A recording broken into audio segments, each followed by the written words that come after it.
Bueno, pues bienvenidos de nuevo a esta penúltima sesión en la sala José Gaos.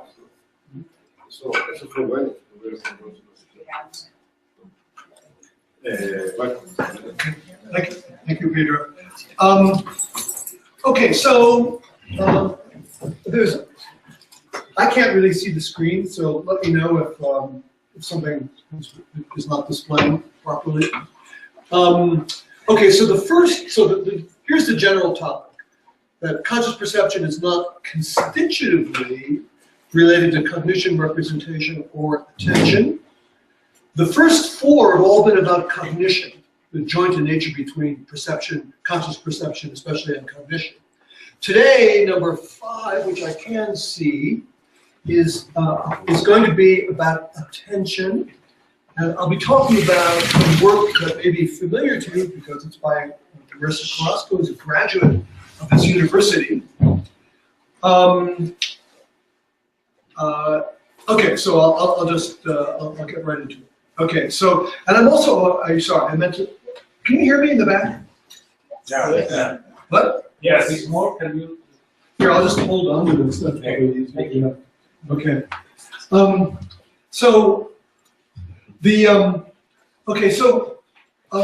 don't know how many of you are scientists and how many philosophers, but in philosophy there's been a great enthusiasm for what is often called the grounding framework. And I am going to be talking about a reductive view from the point of view of this grounding framework, and I will explain what I mean in a minute.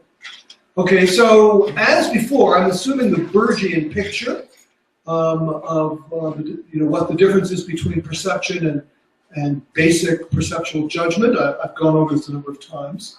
But as I mentioned in an earlier session, part of this picture is that all perceptual representation presupposes a history of veridical representation, both in the life of the species and in the individual, and that's going to come in crucially later on.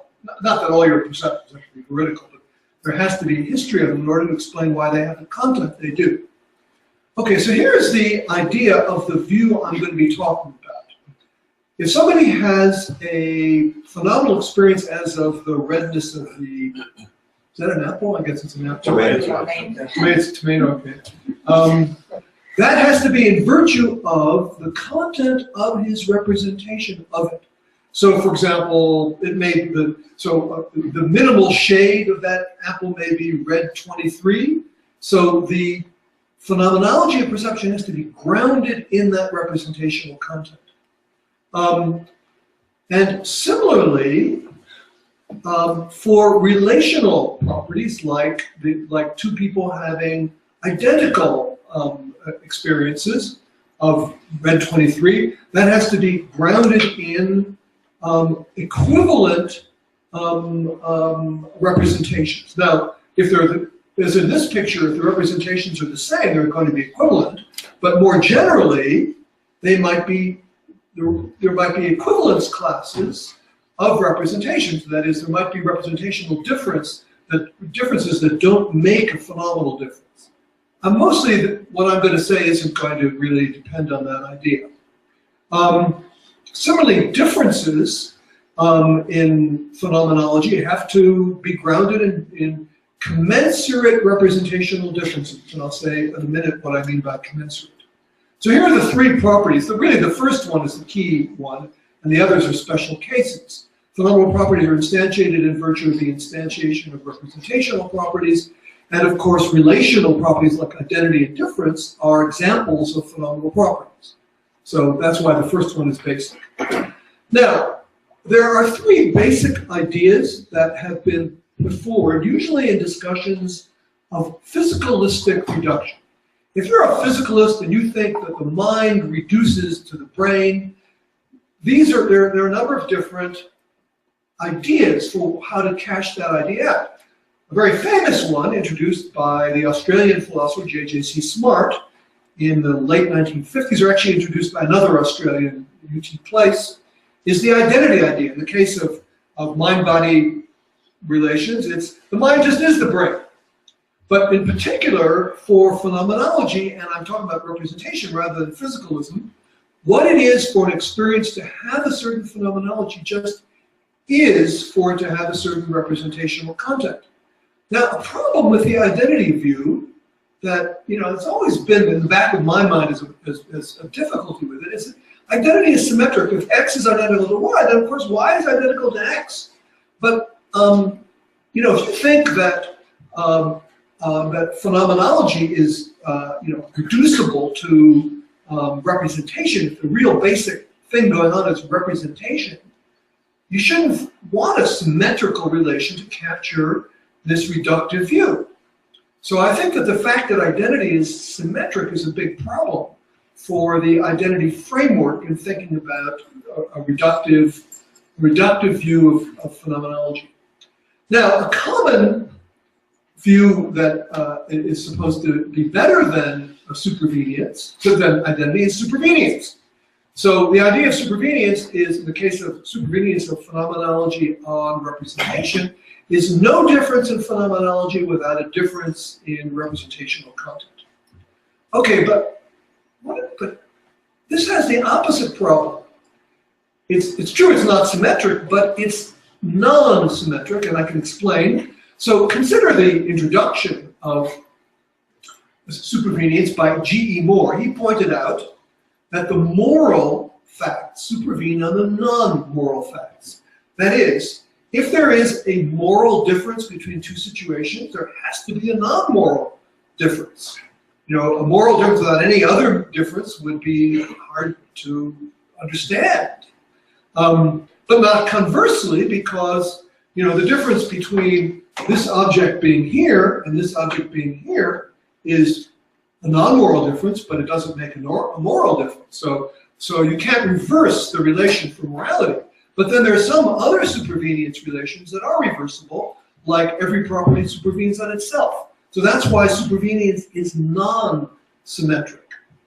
So for different reasons, identity and supervenience seem to be wrong. What you really want is an asymmetric property, one that goes one way but not the other in every case. And grounding is that. Grounding is asymmetric. If phenomenology is grounded in the representational facts, then the representational facts are not grounded in phenomenology. Okay, so that's the key to the grounding relation and the reason why grounding is superior. Okay, so this is just, I think, quite a general point about reduction in philosophy of mind, is grounding is better than the two other main alternatives for thinking about how reduction works. Now, we're used to the idea that mental properties, including phenomenological properties, might be multiply realizable. So maybe there could be a spirit with our phenomenology, maybe, and a Martian, and then there's the famous Star Trek figure and robots. Who knows? Maybe they could be. I doubt it myself, but the grounding relation is quite compatible with that, because the key thing is that the representational contents could be equivalent in these cases. Now, for those who know this literature, I just want to say that there are a number of different views that are called representationism. The one I'm talking about is what might be called representation first. There are other views that talk about phenomenological intentionality, where they think that representation derives from phenomenology. I'm just not talking about that. I'm talking about the views that try to reduce phenomenology to representation. Okay, any questions so far? About just the framework? Okay. All right. The notion that I'm going to be relying on is the notion of precision. So there somebody is looking at this person, and the person's visual experience could represent that person as between 5'5" and 6 feet, or as between 5'6" and 5'10". The latter is a narrower precision, or I don't know what to call it. Sometimes the terminology can be difficult here. I'll less precision maybe, or I'm always using narrower precision, I believe. Now, here's the thing. You may not believe in phenomenal precision. There is a real issue as to whether there is such a thing as phenomenal precision. But my opponent, the representationist, can't say that there isn't such a thing, because according to the representationist, phenomenology is grounded in representation, and there certainly is representational precision. It's just the range. You think of these contents as range contents, and it's how wide the range is. Okay so far? Any questions so far? Okay. Now, we might think we can just directly compare phenomenal and representational precision. But it's very difficult to have introspective judgments. I'll give you an example. Okay, so it is known, and this is a somewhat complicated issue, if you touch your fingertip, and you might try it, and then touch your palm, and then touch your forearm, those differ in at least one measure of representational precision by a factor of 20. The palm is, in terms of acuity, it's a little difficult to, it's in terms of distinguishing different, resolving one thing or two things, except it's not as simple as that, so I won't go into it. But in a measure of acuity, in the sense of distinguishing one thing from another, or getting the orientation of something, the fingertip is 20 times as precise as the forearm and 5 times as precise as the palm. So here's the thing. From my point of view, I don't know what you think, I'm curious. I don't really see, for a single thing anyway, I don't see much difference. Maybe no difference, I don't know, in the phenomenal precision. I'm curious, how many think there is not much of a difference between those three? How many think there is a big difference? Okay, so maybe most people have a different intuition from mine. Okay. All right, I'm interested to hear that. Well, so I said try if you like it. In any case, it's really difficult to be sure of these judgments. You know, judging precision, it's hard to know for sure. The key issue here is to try to come up with a representational explanation of whatever differences in precision there are. So here's the line of thought. Now I'm sorry, you know, there's no shade here, so these things may not be as visible as they should be. So here's the form of argument that I'm going to use. I'm going to find cases, and there are going to be 2 different cases, one involving attention and one involving peripherality in the visual field. 2 different properties can look the same, or really what I really mean to say is their appearances are the same in circumstance 1 and different in circumstance 2. No illusion, and I've put that in red because that's the most controversial assumption. And then I will appeal to experiments to show that there are no differences in representational precision. The point here is that the first 2 items, it's very hard to see how you can explain it without a difference in representational precision in the two circumstances, but then the experiment shows there aren't differences in representational precision. So what I will be arguing is we actually have fairly good evidence that there are no differences in representational precision caused by peripherality or attention. You can vary the attention and it does not make a difference in representational precision. So you can't explain the top box, that the 2 properties can look the same in circumstance 1 and different in circumstance 2, by appeal to a difference, and so we have a contradiction between what the experiments seem to show, or at least suggest, and what we need by way of an explanation. So that's the kind of overall dialectic that I'm going to be talking about. Any questions about the dialectic? Okay, so let's get into it. First, I'm going to start with the inhomogeneous visual field. And I'm going to be talking largely about contrast, So I want to give you some examples of contrast. These I just got off Wikipedia. As so it's the same. The image is the upper left, and then they're just different contrasts. The reason I want to show you, of course, everybody knows what contrast is, but sorry, rough, at least visually, what it is. It's a measure of the average difference of luminance. So some parts of the image are brighter and some are less bright, and it's a measure of, on the average, what those differences are.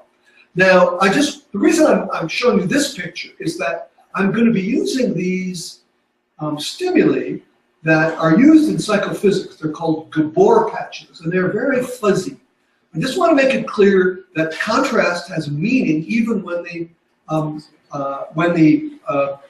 stimuli are not fuzzy. Okay? So that's why I'm showing. Here's another one. Okay, so this was made for me by Jared Abrams, one of Marissa Carrasco's students. And this is so I don't know if this will work for you. Works for him. And they have published lots of articles on this. But here's the idea. If you fixate at the plus, that means you point your eyeballs at the plus. Those different Gabor patches should look about the same in contrast. So I don't know, do they? How many feel they look more or less the same? How many feel there's big differences? Okay. Okay, so here's the thing. Everybody's visual field is different from everybody else's. So the experiments show averages in people's visual field. So here's the basic of that's what contrast is. So this is for Jared Abrams' visual field. And here's the thing, there are massive differences in contrast in different parts of the visual field. It takes roughly 30%, and these are all equidistant from the fixation point. They're equal peripherality. It takes about 30% in the north. I'm going to call that the north. Okay? That's the north, and that's the east. I'm going to call them by those names. Yeah? They do have the same luminance. They have all the same salience. So the salience? So the same, I don't know what's the word that is used for the Gabor patches. So what you measure when you produce the stimuli is how salient it is, or how what's No, you measure the degree of contrast. That is a physical property of it. It's an average difference of luminance. It does not require a perceiver. It's just an objective property of that patch, and that it is 30% in contrast. And they all have those numbers are the numbers that the stimulus has, right? Yes. Those are different. Yes, and the idea is if you're fixating on the plus, they look the same in contrast, at least to Jared Abrams. Okay, and you know I can if anybody wants to look at the papers, they're on Marissa Carrasco's website. And they've mapped the visual field in these terms. Okay, so just to tell you just a little bit more about this, the horizontal meridian is much more sensitive than the vertical meridian.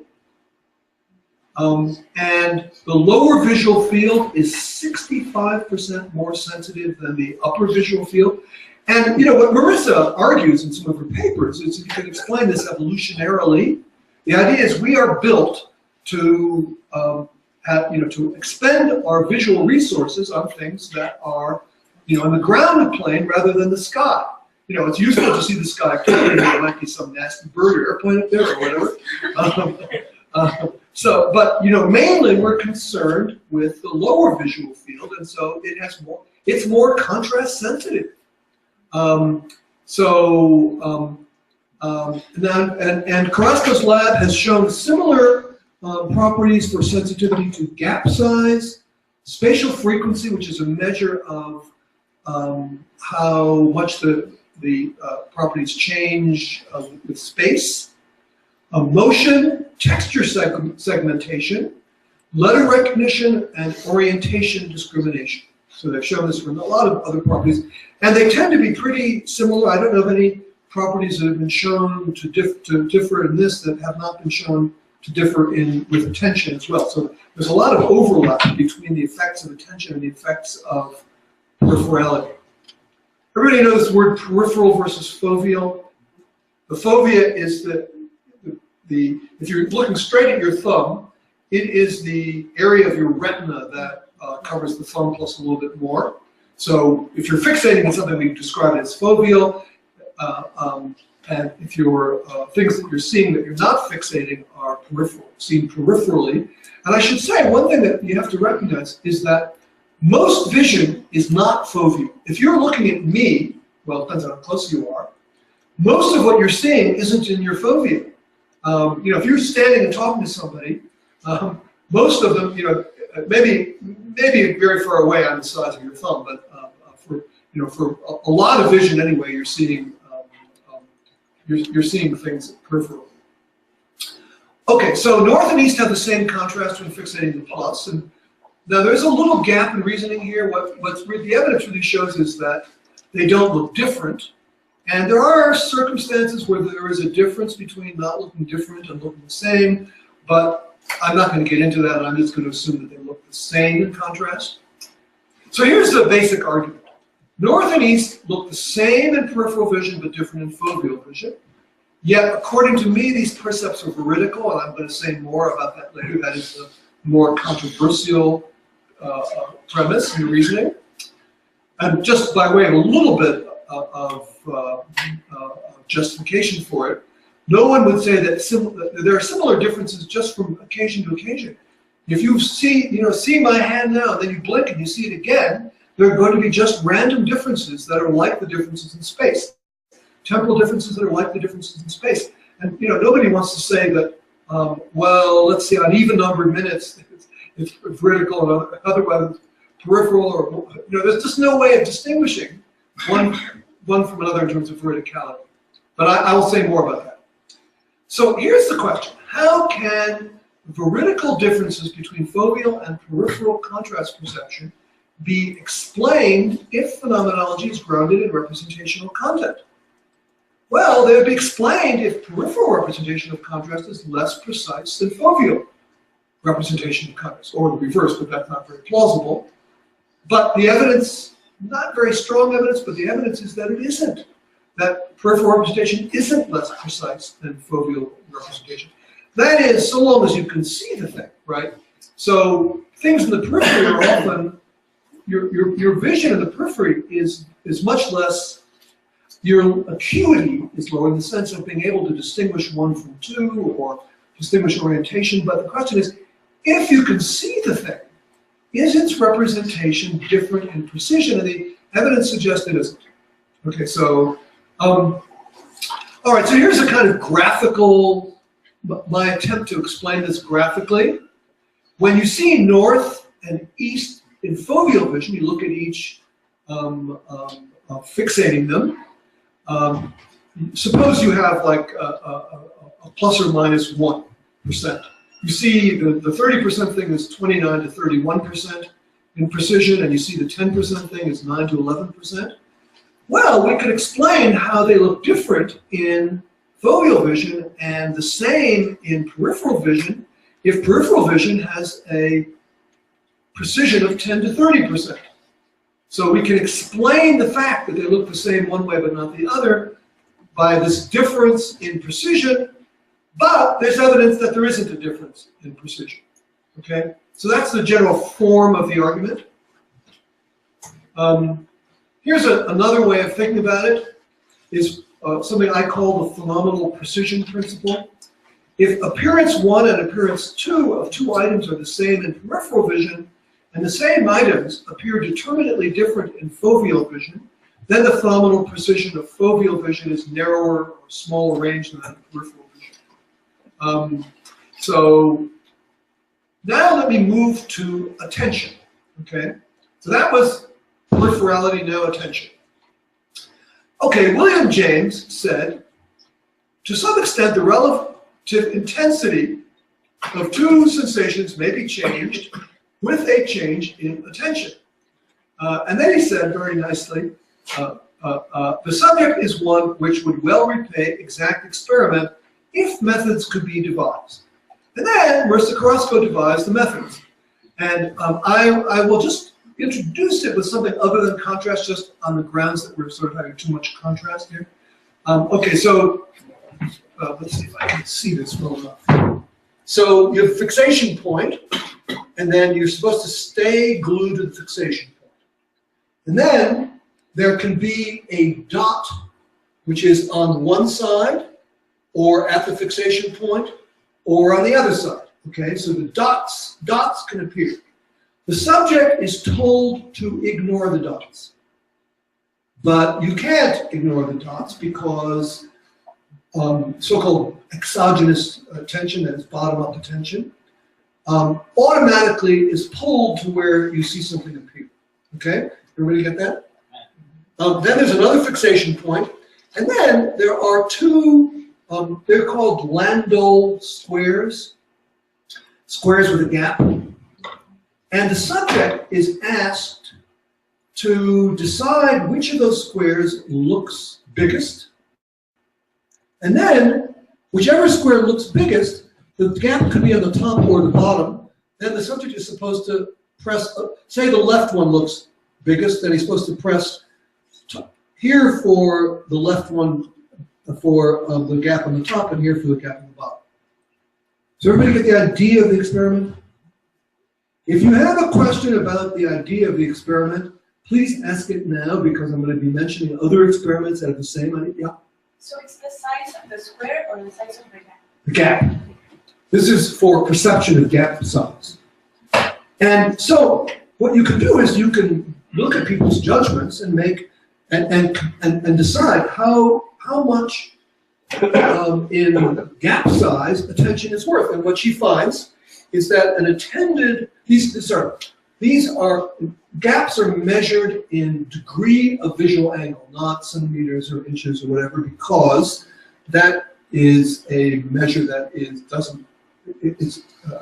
independent of how far away it is and all kinds of other things. So degree of visual angle.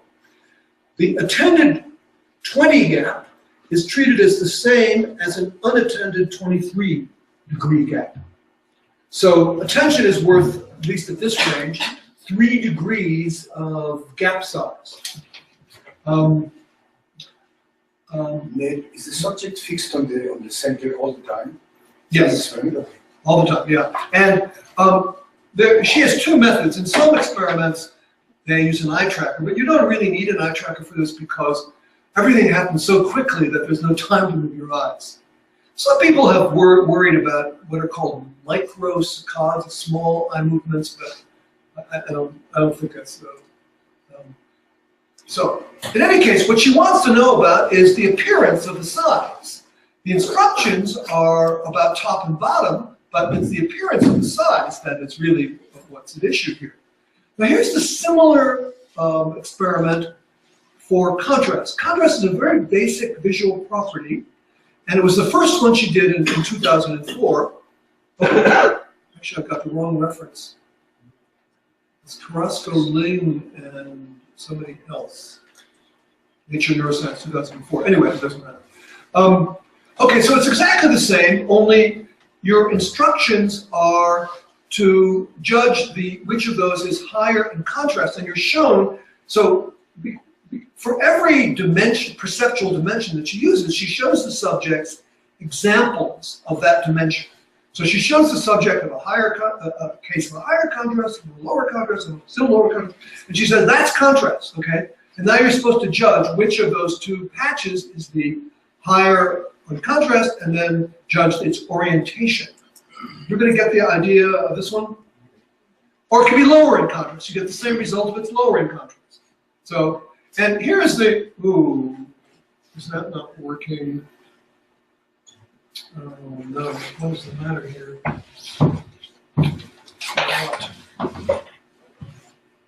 Gee, maybe this will work. Oh no.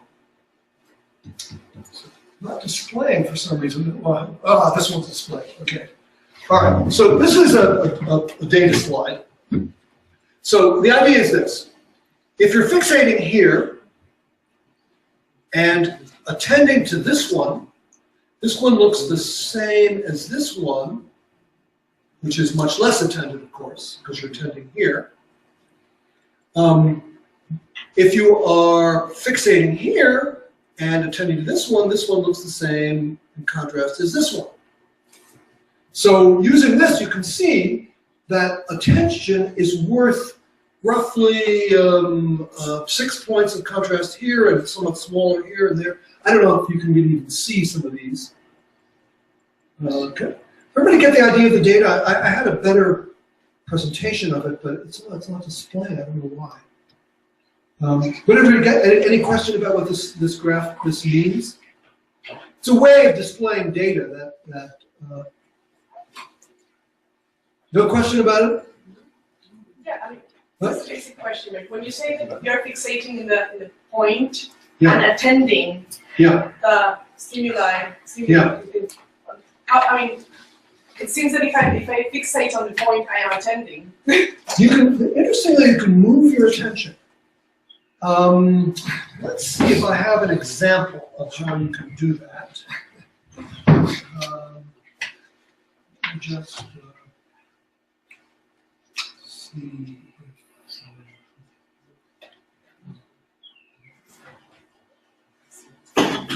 Yes. Yes, I got the idea. Yes. Well, I just want to prove to you you can actually do it. But I don't seem to have an example. Let me just find.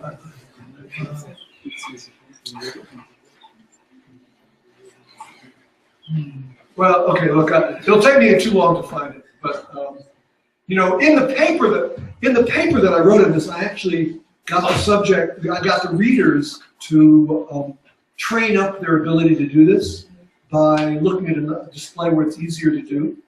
But okay, so here's the thing. This is psychophysics. If in psychophysics you have a very small number of subjects, and they usually are people in the lab, almost always. So, you know, I don't know how many this had, but it might have had like 5 subjects, okay? And those subjects are very good at this kind of thing. So they've done many experiments, they're very good at moving their attention. So maybe it's hard for a person who doesn't have experience of it, but it's not hard for somebody who does.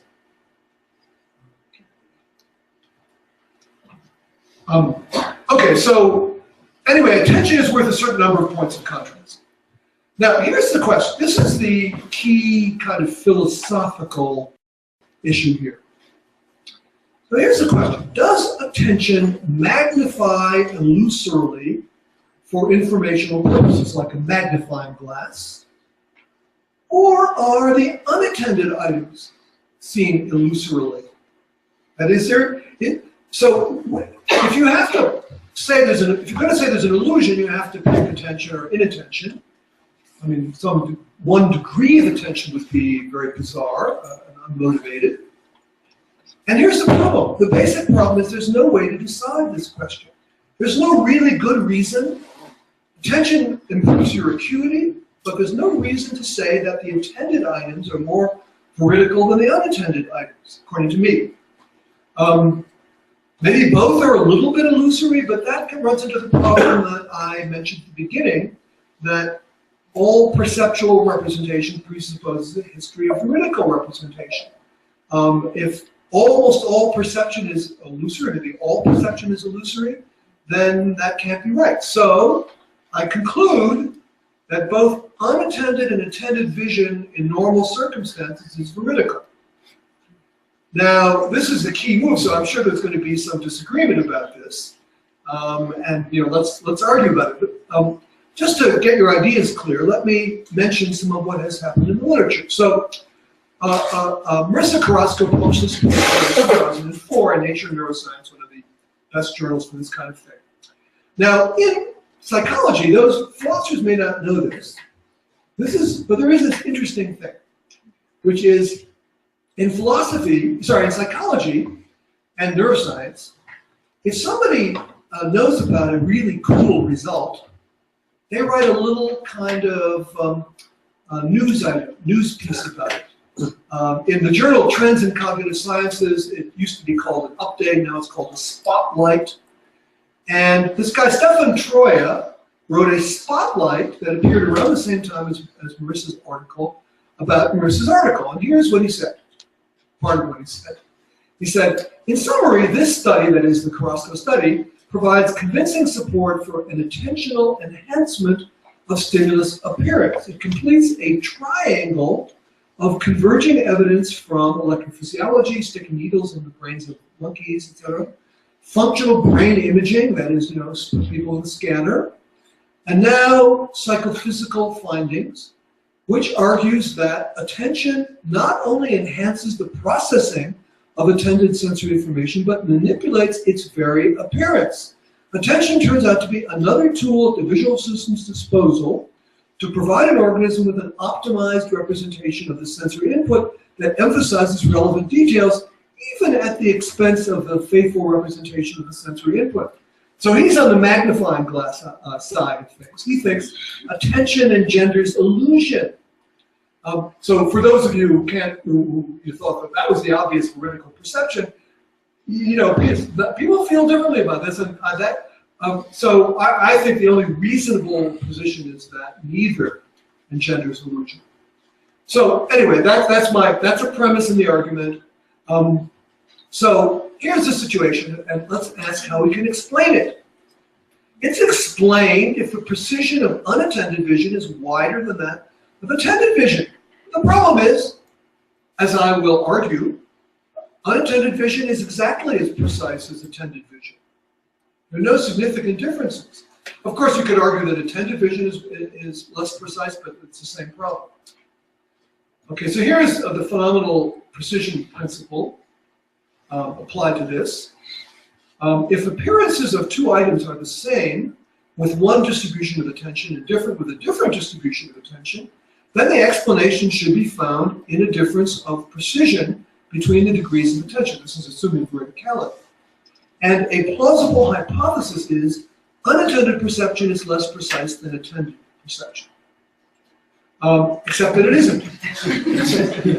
So here's a graph. This is a pathetic attempt at this, but if inattentive vision yields appearances of the 22% patch that are the same as the appearances of the 28% patch, and attentive vision does not, then you can explain that by appealing to a difference in precision. Okay, so that's, any questions so far? Yep. Is there any result replicating Carrasco's experiment, but instead comparing east-west, comparing north-south? Oh, you mean attention or inhomogeneous visual field? Exactly the paradigm that Carrasco presented in the 2004 paper, but instead displaying the stimuli in east-west configuration, presenting them in a north-south configuration. I don't know of a single paper like that, and there's a good reason, is that the horizontal meridian is homogeneous in peripherality, in its effect on these properties, whereas north and south is a huge difference. So if you did north and south, you'd be combining attention with these big peripherality differences. But from this result, we could see a comparison of those effects. Yes, that's true. But she does that. You can get a numerical. You can compute the comparison. But I don't know if it, but it's a little bit of inference involved. I don't know of a direct comparison, so I don't know the answer. Okay, so now I'm going to show you something I've shown you twice before, the attentional blink. And how many were here at a previous thing where I showed this? Some people weren't. How many weren't here? Anybody else? Come on, raise your hand if you weren't here. Okay, so I'm going to have to do this because, let's see if I have a diagram. I don't have a diagram, but I'll explain. Okay, so here's the idea. I'm sorry for those of you who've seen this twice before, but some people have not seen it. Okay, so this is a phenomenon known as the attentional blink.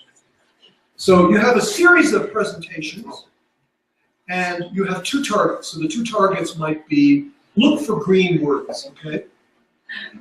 If someone has seen the first of those green words, then the second one, if it is separated by two items in a certain number of milliseconds, will be very, very hard to see, and most people, almost everybody, will get it wrong.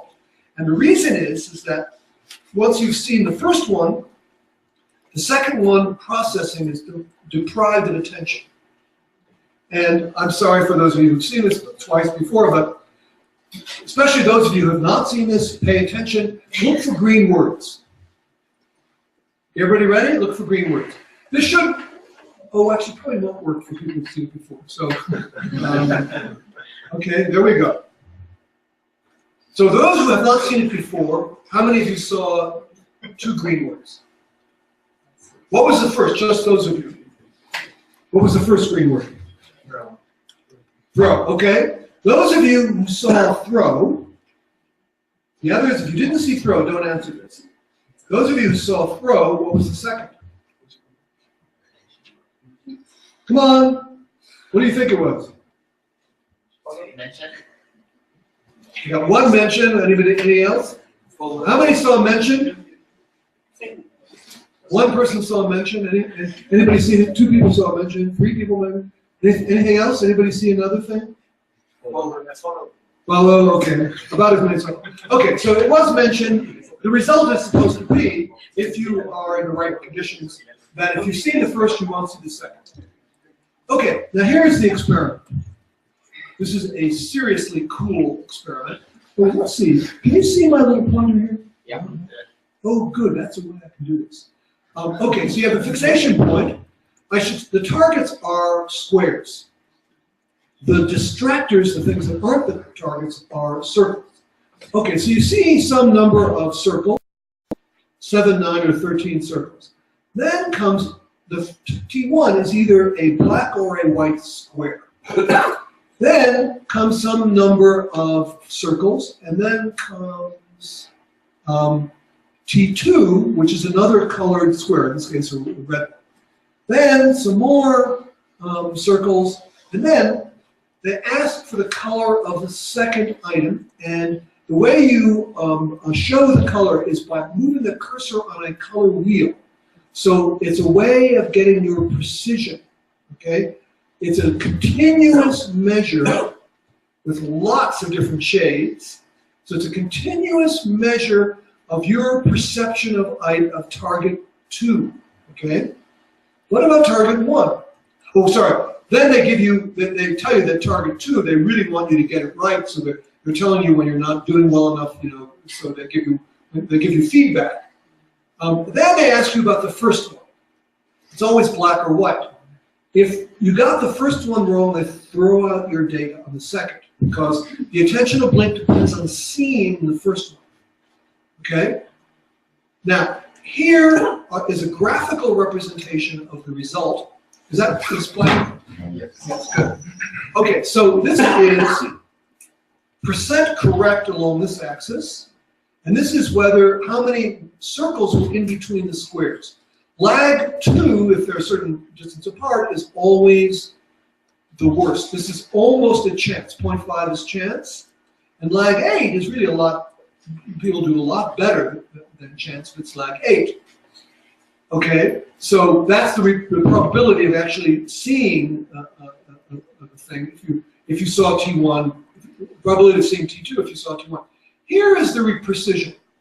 Now precision, it doesn't matter whether it's 1, 2, 4, or 8. Okay, do you see the result? It's an amazing result. So the idea is, if you saw the thing, your precision is just as good as at lag 2 with much less attention than lag 8 with a lot of attention. It appears that the degree of attention does not matter to the precision of identifying the colors. So that's this amazing result.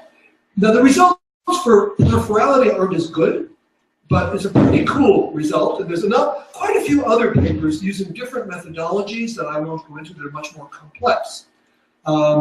So here's another way of seeing the result. This is lag 2, which is the most deprived of attention, and lag 8, which is the least deprived of attention. So if you look at the widths of people's distributions, how close they got to the color, they're about the same. The difference is here. See, this part here is bigger than this part here. So you can see what there are here are 2 different distributions. When there's a deprivation of attention, you quite often are responding randomly. all across the color wheel. It's like you're just guessing, okay? But when you did see it, you're just as precise as in both cases. And what they say is, by way of describing it, is across both stimulus classes, colors and face, they used, I won't go into the faces, and experimental designs, we found that the reported precision of a target item is not affected in the attentional blink, even though our paradigms had the sensitivity to detect such effects. Okay? So here it is. The explanation I gave before is wrong. Tell me what if it doesn't, something doesn't display. I had some problems with this. What? It's okay. Yeah, good. Okay, so again, just to say this same thing in different words, the phenomenal precision principle says if appearances of two items are the same with one distribution of attention and different with a different distribution of attention, then the explanation should be found in a difference of precision between the degrees of attention. And a plausible hypothesis is unattended perception is less precise than attended perception, except it isn't. Okay, so remember this is all contingent on the grounding of phenomenology and representation.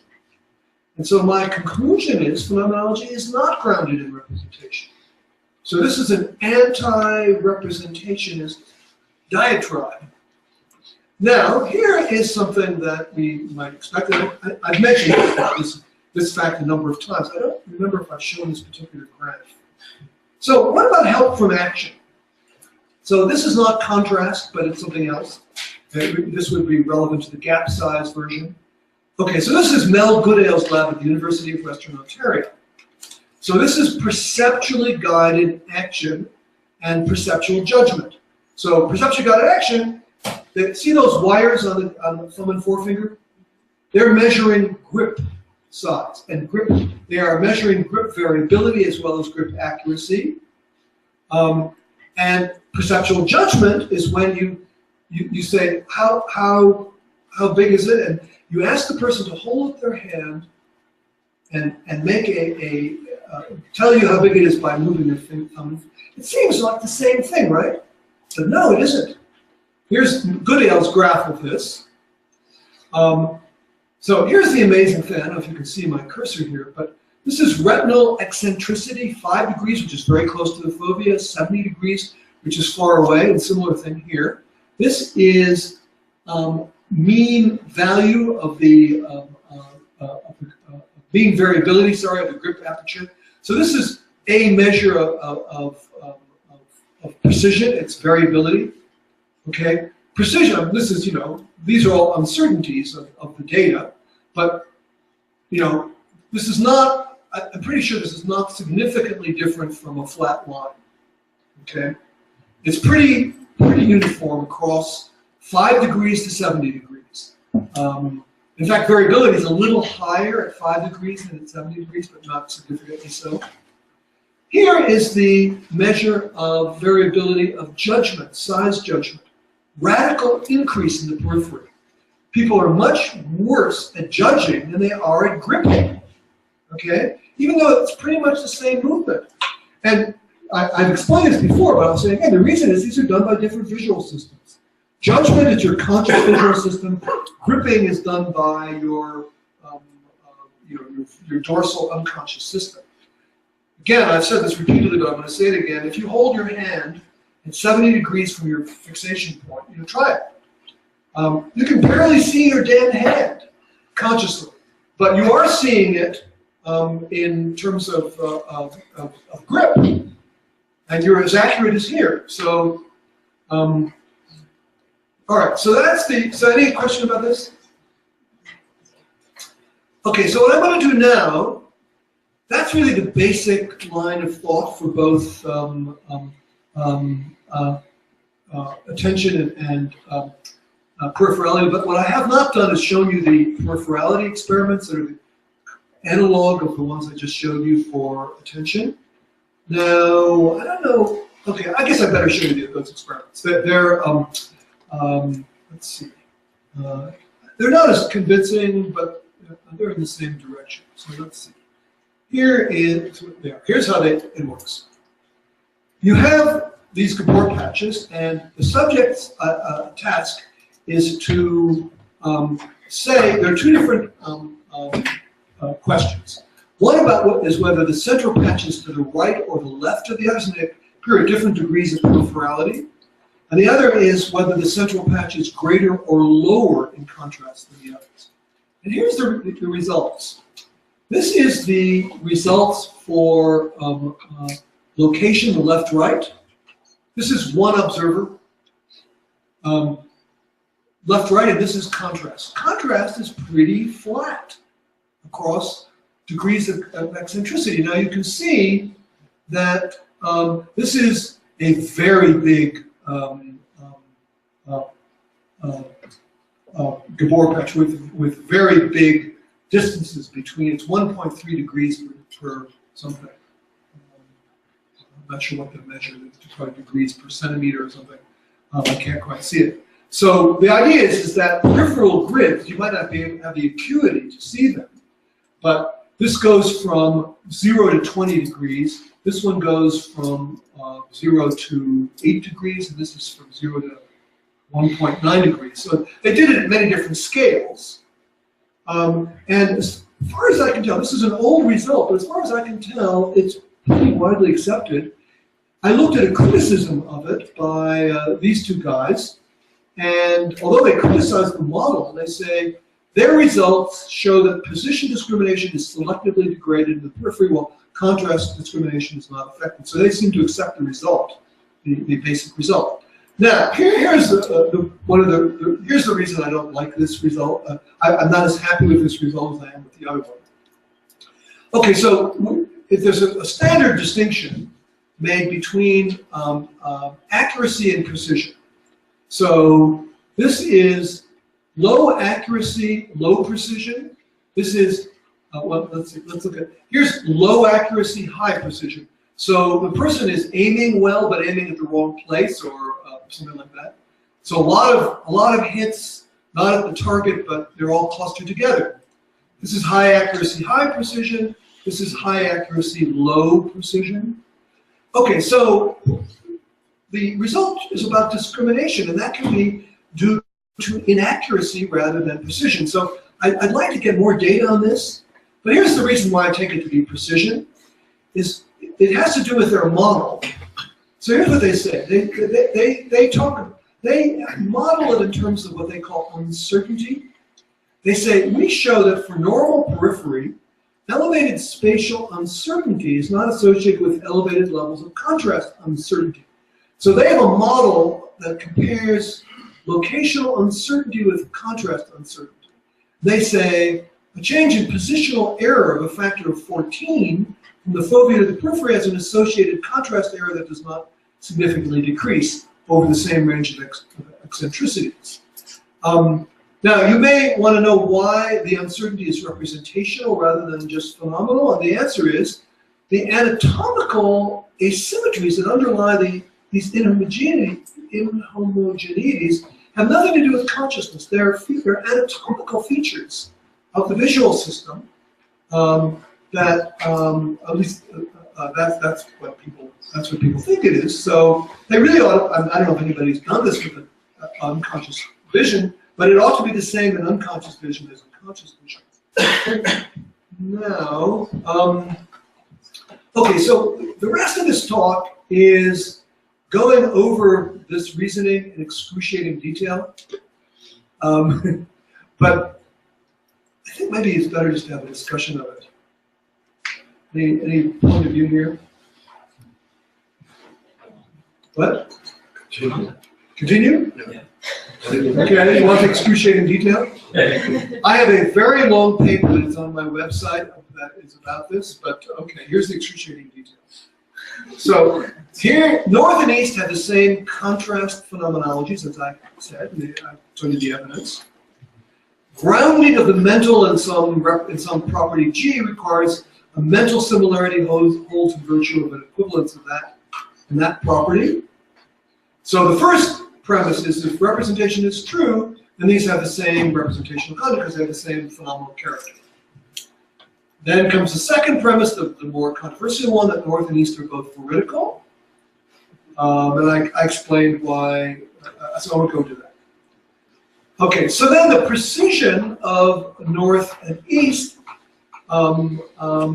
has to be 10 to 30% at a minimum in order to explain how they could look the same, so long as they're determinately different in phenomenology. Now you might wonder what determinately different means here. This is a sort of a suspicion space. What I mean is they do not almost completely overlap. So I'm trying to fight off an objection that the percepts that you could have very wide ranges of uncertainty that almost completely overlap and things could look different. But I think that, okay, so this is a premise. You might not agree with it. Then there's the phenomenal precision principle. If two things look the same in peripheral vision and determinately different in foveal vision, then the phenomenal precision of foveal vision is narrower, and it's a smaller range than peripheral vision. So the phenomenal precision of the foveal percepts must be narrower than that of the peripheral percepts. So, you know, that I think has some independent plausibility. So now another, you know, maybe something you might not agree with is that it makes sense to talk about the precision of phenomenology and compare it to representational precision. But as I said before, the representationist is stuck with this, because if everything about phenomenology is reducible to something about representational content, since there is such a thing as precision of representational content, there has to be such a thing as precision of phenomenology. Okay, so representationism requires that a difference in phenomenal precision be grounded in a commensurate difference in representational precision. And what could it be if not some kind of a difference in representational precision? 8, so representationism requires that the foveal representation will precision be narrower than the peripheral representational precision, and then the evidence is that it isn't. So that's the, and here's all the steps in the argument, and these are duplicated in my paper, so I won't go over them, and that's the end.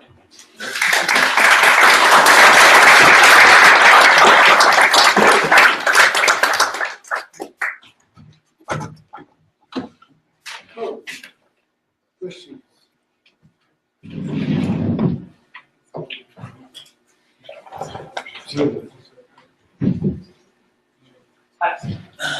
Just a second, I'm trying to get my recorder to work.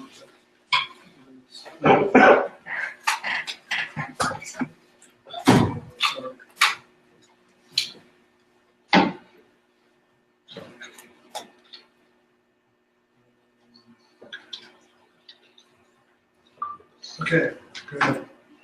Yeah. Oh, you call it. Thank you.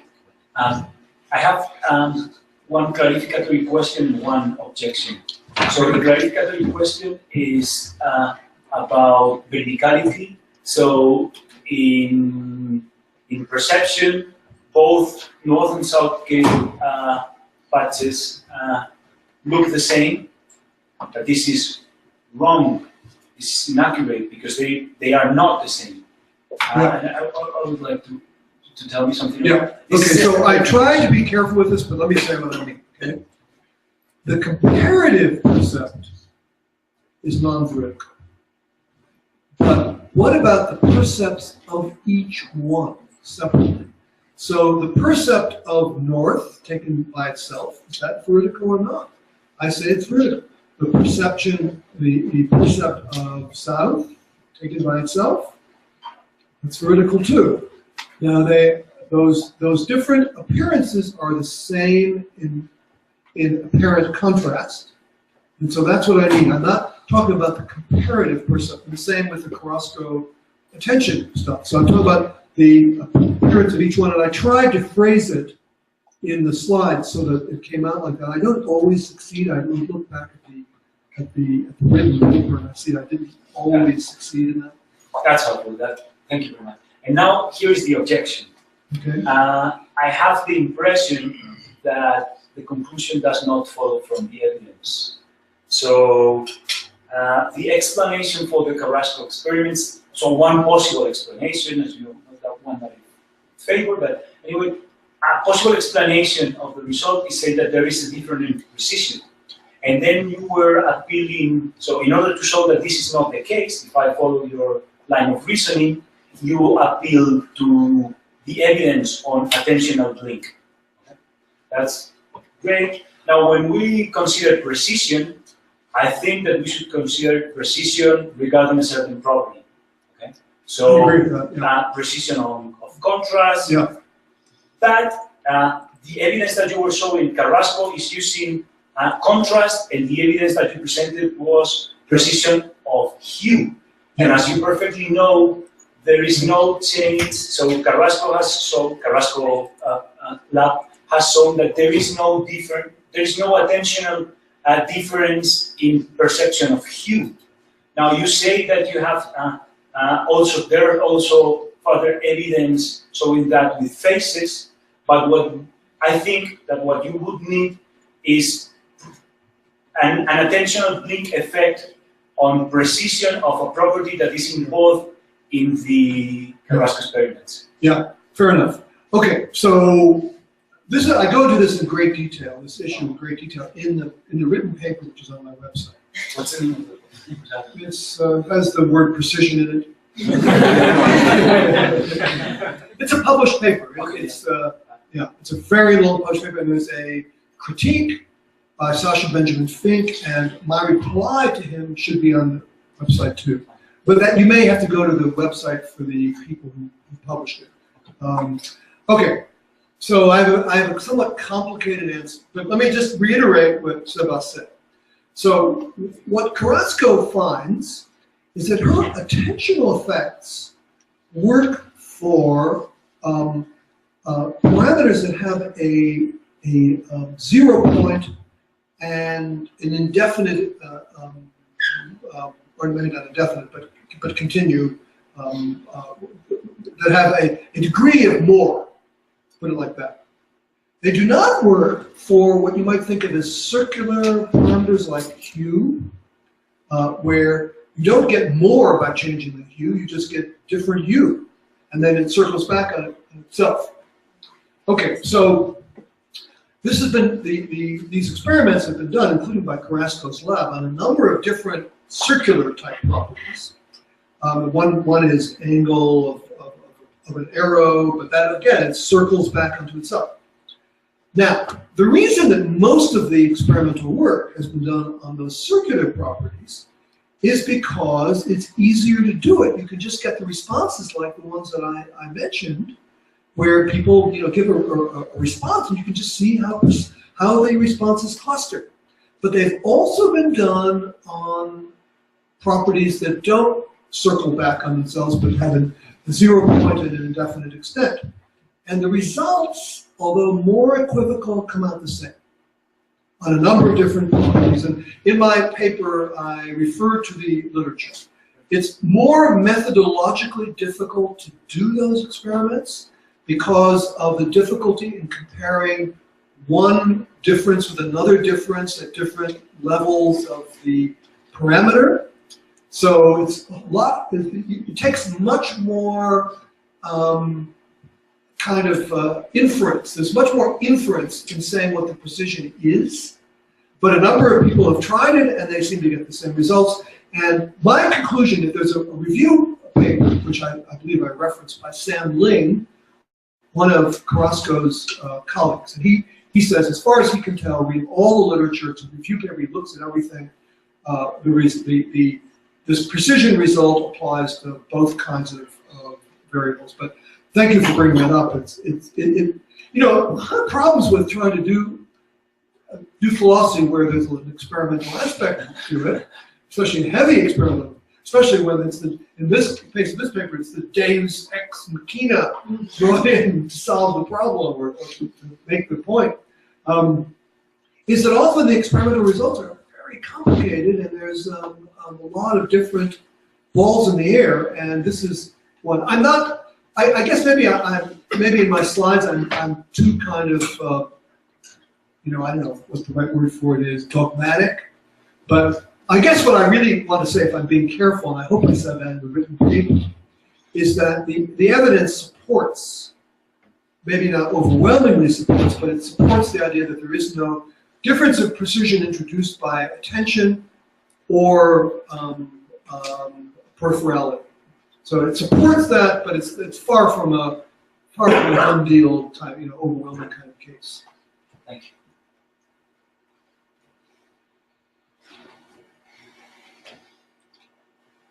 So I have to say that I'm a little confused, because at the very beginning you said that representationalist is problems if attention qualifies the context. But then you argue that in many cases there are not real differences.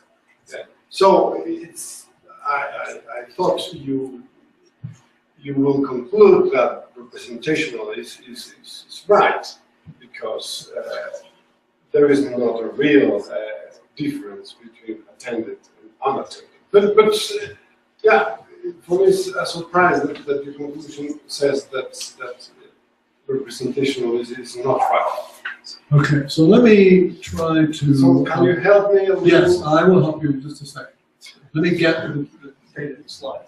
Okay, so a natural thing for representationists to say is that when this thing looks the same as this thing, you're simply representing this as 28%.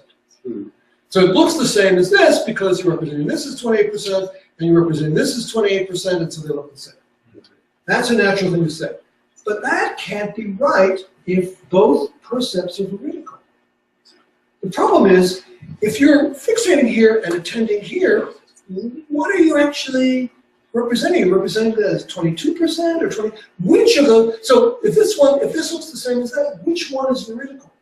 Is your perceptive this veridical, or is your perceptive that veridical? The thing is, if the veridicality doesn't change with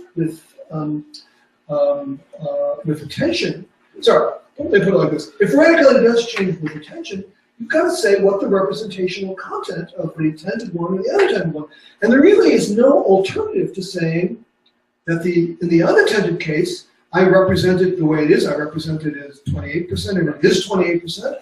Or you can say, in the attended case, the 22%, I represent it as 22%, and it is 20%. So veridicality means the way you represent it to be is the way it is. But you can't choose. The problem is to choose, just to motivate, choosing this is veridical or this is veridical. That's the problem, and there just doesn't seem to be any really good reason for choosing. I mean, you could come up with reasons. I mean, look, one reason is I'm a representationist, and I want to pick one because I want representationism to be true. I don't count that as a good reason. So I don't. So then you presented many cases in which unattended perceptions are as precise as the attendance. Yeah. So in most of the cases, representational is more or less right. No, the problem is they can't explain how different degrees of attention yields different comparisons of individual veridical percepts without appealing to a difference in precision. So my form of argument is always they need a difference in precision to explain the results, but there isn't a difference in precision. So that's the form of argument. I know that this stuff is very far from, much further from our ordinary concerns than the stuff I presented in the last two sessions. But I think it's interesting. I think it's a very peculiar. Look, precision is a really interesting notion, and comes up in many different areas of philosophy in one form or another. I don't know if people are aware of all these things involving what they call vagueness, but can often be quite different things. So I think it's really interesting to consider the issue of precision with regard to perception. And look, basically, I was blown away by the result of same precision with different degrees of attention. I read that result and I said, what? Actually, I read a few different papers that had the result. And it's very difficult. There are these findings that just don't seem to be compatible with each other and with representationist point of view. So anyway, that's what I'm claiming. And I have another question. Your conclusion is negative. I mean, Yeah. Yeah. I think phenomenology. that phenomenology is a sui generis thing that is not philosophically reducible to anything else. I think it may be empirically reducible to something about the brain, but the thing about this representationist view is a philosophical reductionist view. It's not, the representationists don't appeal to evidence. They are, looking for a way to understand phenomenology in terms that they can make more sense of. Now, of course, we are familiar with reductionist views of representation in terms of, correlation or teleology, or, so many philosophers with a reductionist bent think that they can explain representation in more basic terms. And so all those philosophers are very interested in reducing phenomenology to representation, because they think then the mysteries of phenomenology will be solved, because phenomenology is just representation. We have to accept representation anyway. For one thing, we've got representation in thought. So it's motivated by a concern like the idea that you can reduce phenomenology to cognition. Representation is, something that exists in cognition and is a more acceptable notion. Many people don't like unreduced phenomenology. It just seems to be a mystery, and many people feel we really have to, the job of a philosopher is to get rid of those mysteries. So, how are you going to get rid of the mysteries? Reduce phenomenology to representation. So what I'm arguing, it is a negative point, but, okay, so I think, there's a positive aspect of it too, which is that phenomenology is just a sui generis thing. It's not philosophically reducible to anything.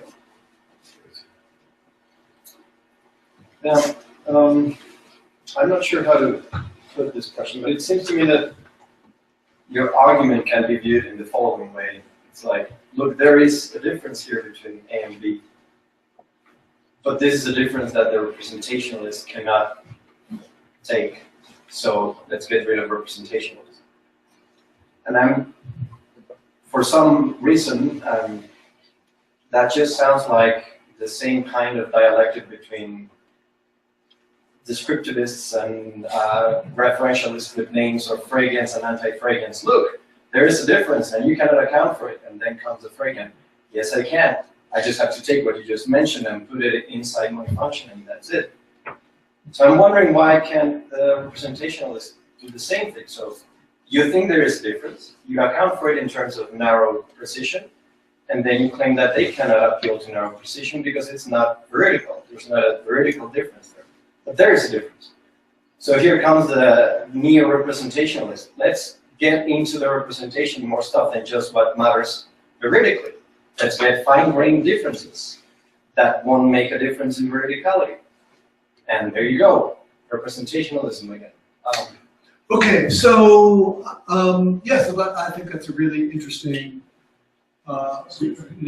suggestion for how to proceed. But I'd like to see just how it's going to work. Okay, I'd like to see how you're going. I agree with the sort of general picture of the move.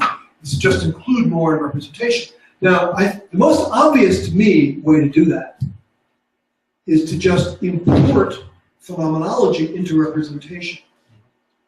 Okay, so, a certain phenomenal way of representing a certain 22%. Say, this is this phenomenal way of representing 22%, and that phenomenal. Okay, so to me, that is to give up the basic idea of representationism, which is to reduce phenomenology to representation. If you've got phenomenology in the representation, then you haven't gotten rid of phenomenology the way they like to, the way they want to do. I have two papers on this, both of which are on my website, and one of them I consider a number of different moves like that. Another thing that I do is I try to show that the same critique that works against representationism also works against direct realism. Just with basically the same arguments go through with a change of ways of talking about things. And I think both of those views are views that want to get rid of phenomenology, or not get rid of, that's the wrong word, but reduce it to something they feel they're better off with. So I guess my basic response to you is, let's see how you do it. It was a very, very similar question. But because I also read names, but why were both of them veridical independently and also the known as how? Yeah, okay, so that is the key premise, is that, and look here, I happen to have it right here. So the issue is whether attention magnifies illusorily, like a magnifying glass, or whether the unattended items are seen illusorily. When I say there just is no good argument for either one. There's no way of choosing, no good way to choose. So that's the basic argument. It's just sort of the principle of indifference or something like that, that there's no good way to choose one over the other. And if you look at the literature, the scientific literature, people have gone both ways. So that makes both of them veridical. Well, there is the option that both are illusory, okay? So I reject that for Burgian reasons. But there are many points at which the argument can be criticized, but that's my premise. That for Burgian reasons, if virtually all perception was non-veridical, then I don't think we could explain how we even have representation of content at all. And so I conclude that they're both veridical. That is normal circumstance. I don't mean, of course, there is such a thing as illusion, but I mean a normal perception without some strange circumstances. And I should say that I think this. I said this, but I'll say it again. I think the same points that apply to these cases of spatial attention also apply for different reasons to temporal perception. That is, just as there are spatial inhomogeneities in the visual field, so there are temporal inhomogeneities due to random noise in the visual system. And I don't think we want to say that, you know, my perception now is the one that's veridical versus my perception in a second if I blink. Maybe my question is, why isn't there like a fifth option, which is that since we cannot decide between the two of them, we know that one of them is illusionary and the other one is veridical. We cannot tell which one. Yeah. So just keep it that in. Okay, it's not like I see that point of view, but I mean, what would be the truth maker? I don't see what the truth maker would be. I just find it hard to accept a truth without a truth maker.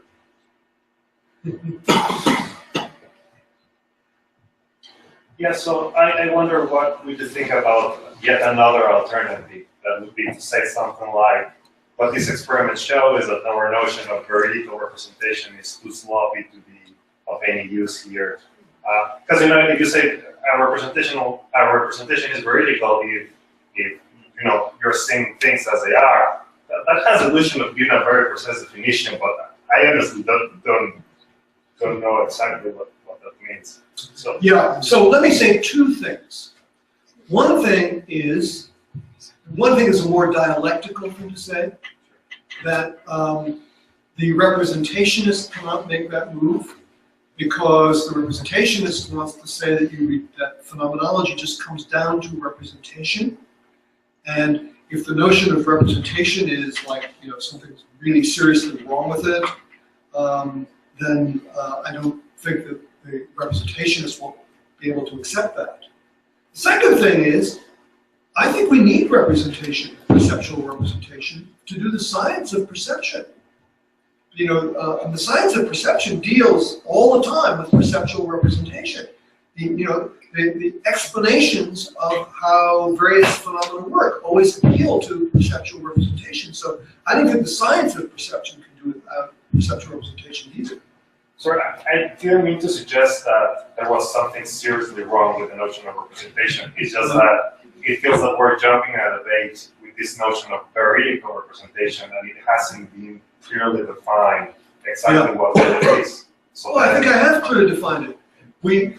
A perception of something as red is veridical just in case the thing is red. A perception of something as 22% in contrast is veridical just in case the thing is 22%. but Maybe what you want to say is that representations are always very imprecise. for example, you may want to say that I have a veridical representation of this pencil. Yeah. But then, you know, if this pencil is really mostly empty space, and I'm not at all representing the face like that. So I'm not representing the pencil as it is, however you want to say that I have veridical representations. You cannot just say that the presentation is vertical if you're seeing things as they are, because you know that leaves room for a lot of back and forth. Well, so we have to talk about particular properties. And we have to relativize to those properties that you can see. So, for example, let's talk about its length. Even if it's mostly empty space, it has a length. Okay, so is your perception of its length vertical? Is your perception of its color vertical?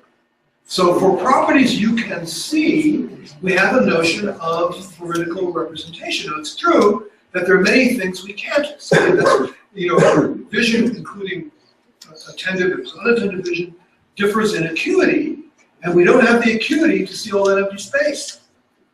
Okay, but for things we can see, we have a very good idea of what it is for perception of those properties to be vertical. If I'm perceiving its color verticality, then it has the color I perceive it to have. I'll drop it. A little. Yeah, what is your treatment of veridicality when it comes to ambiguous figures, like the duck rabbit? Yeah, I haven't really thought about that. Not really sure what to say. Maybe there's two vertical percepts of it, either as a duck or as a rabbit. I guess maybe that's the right thing to say. There are two different percepts that are equally vertical. Is that some problem with But that doesn't seem to fit with what you said about the way things are. No, there are more than one way a thing can be. So I vertically perceive it as a rabbit, just in case it is a rabbit, but it's a rabbit and a duck. So I guess that's my off the top of my head answer. Maybe there's a better answer. What about phenomenology? If it's really irreducible to, in a philosophical way, is there then a future for phenomenologists or a method? Like, what's your advice? Okay, so I'm a Yes, big believer in neuroscience and phenomenology. I think we have found out a lot about the neuroscience of phenomenology already, though we have not. I believe there is an explanatory gap, as people say. That nothing we know now really does explain why a percept has the phenomenology does rather than some other where phenomenology or none. But I think we're making a lot of progress in neuroscientific understanding of phenomenology, and I'm hopeful that that will one day give us, maybe close the explanatory gap, or at least give us a lot of knowledge about phenomenology. What I don't think is that the usual philosophical suspects by way of a priori or armchair reduction work. So they are, one of them is the representationist one. Another is the higher order thought one. It's basically a different way of trying to reduce a phenomenology to representation or things connected with some combination of representation and cognition. And there's quite a few different points of view that are one way or another connected with cognition. So what I'm doing is arguing against all those philosophical reductions. I think a scientific reduction might work. What about neurophenomenology? Neurophenomenology. Well, I'm not sure what neurophenomenology is, but if it means the attempt to do the neuroscience of phenomenology, I'm very happy with that. Thank you. I have already commented that with you. I just wanted to jump in within this discussion.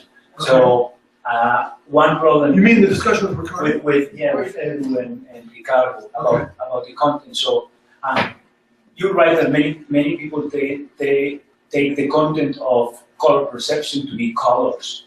That there is no reason to say that this has to be the right kind of content, then we can appeal to other properties. And instead of relativizing, of making independence of the phenomenology, what would be a dead end for the reductivist view, one might try to relativize it to the degree of attention. You already said, okay, do it and let's see what happens.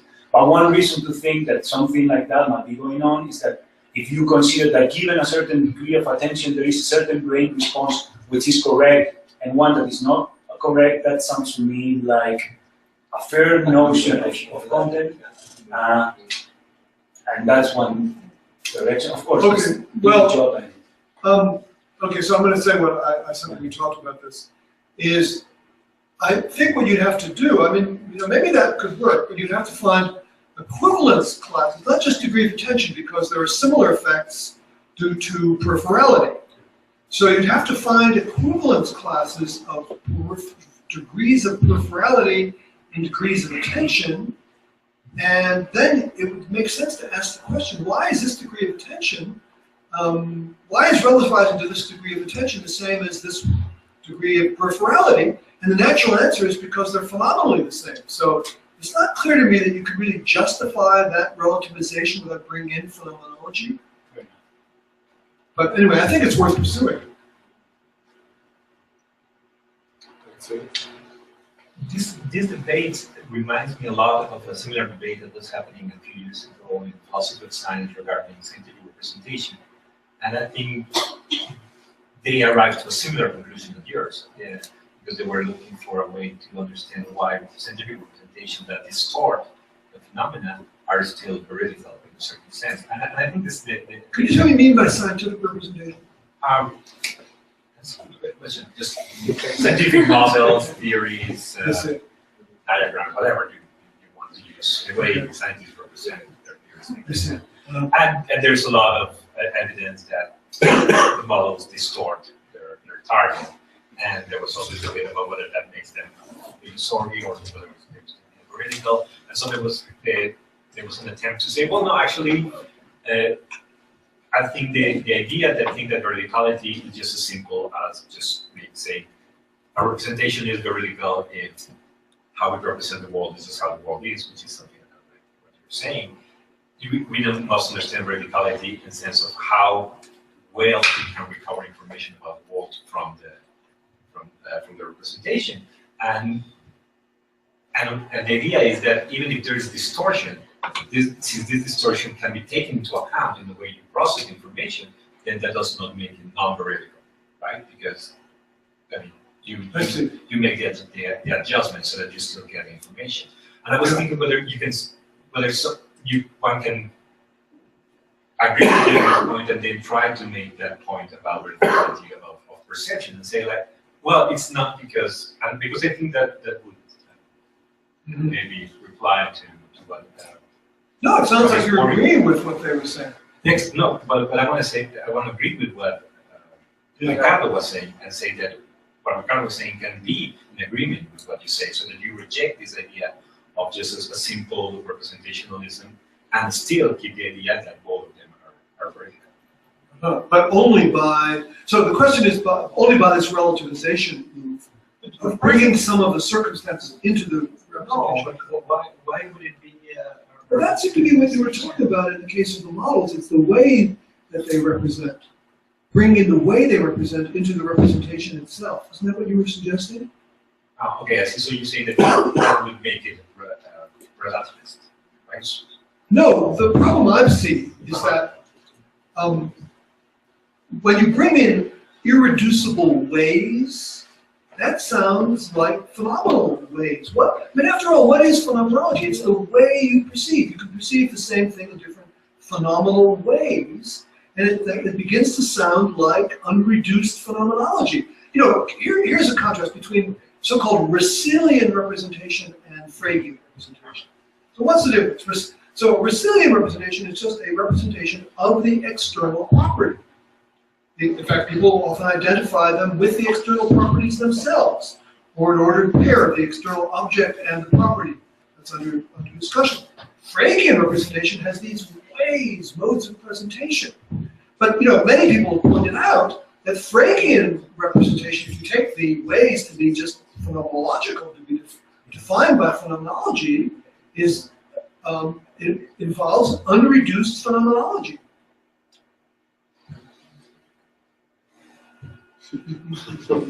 I think more. But let me say something about this point.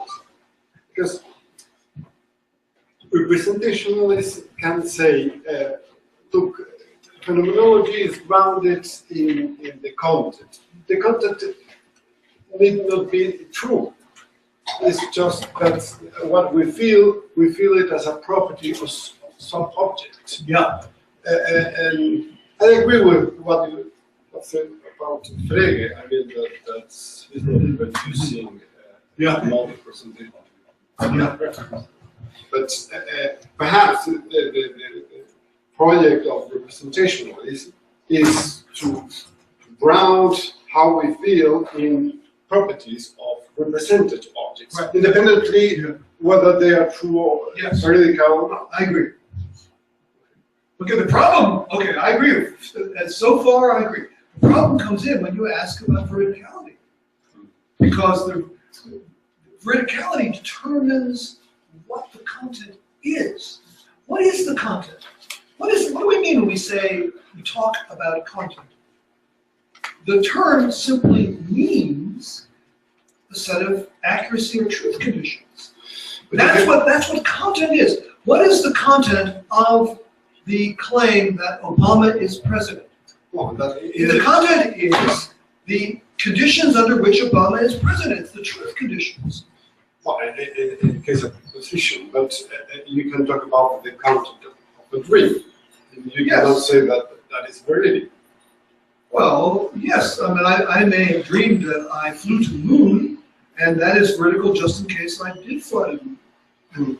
So it's not. Most dreams are not veridical.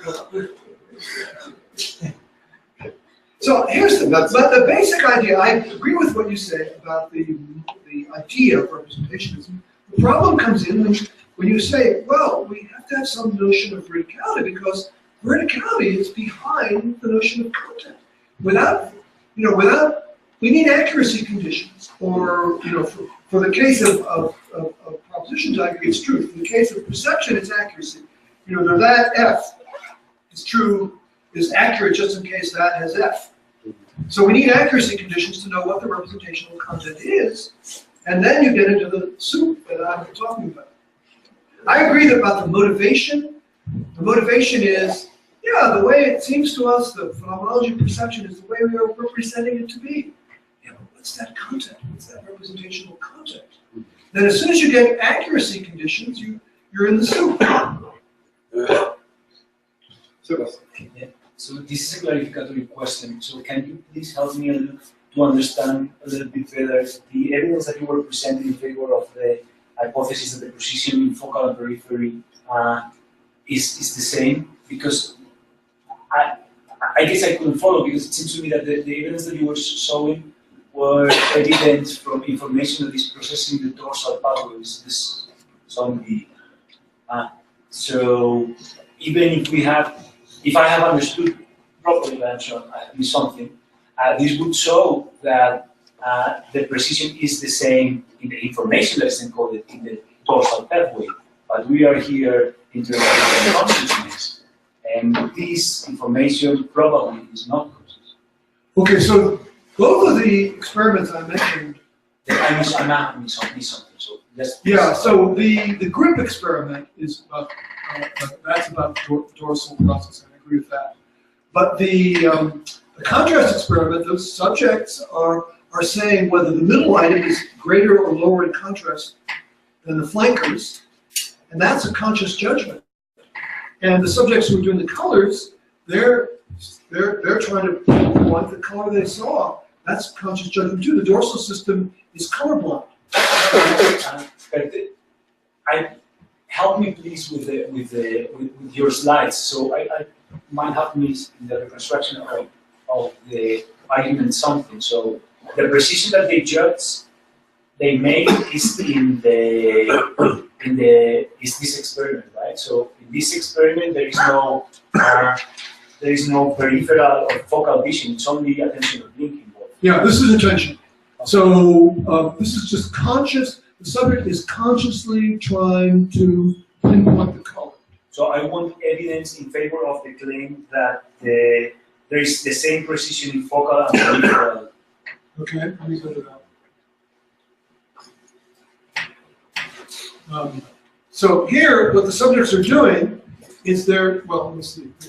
They are trying to identify whether the middle one is the same in contrast as the top and bottom or different. That's a conscious judgment. So I think it's about, this isn't about dorsal. I agree about the grip one.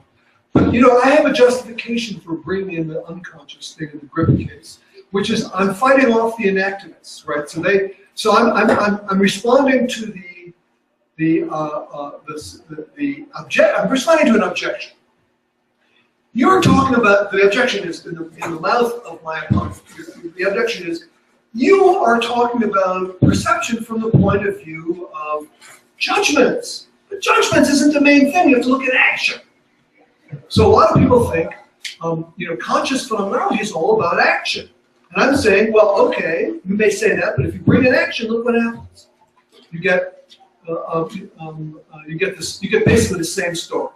Now I agree that the peripheral vision is pretty unconscious, pretty unconscious, but still I'm responding to an objection that we need to bring in action. So, thank you very much.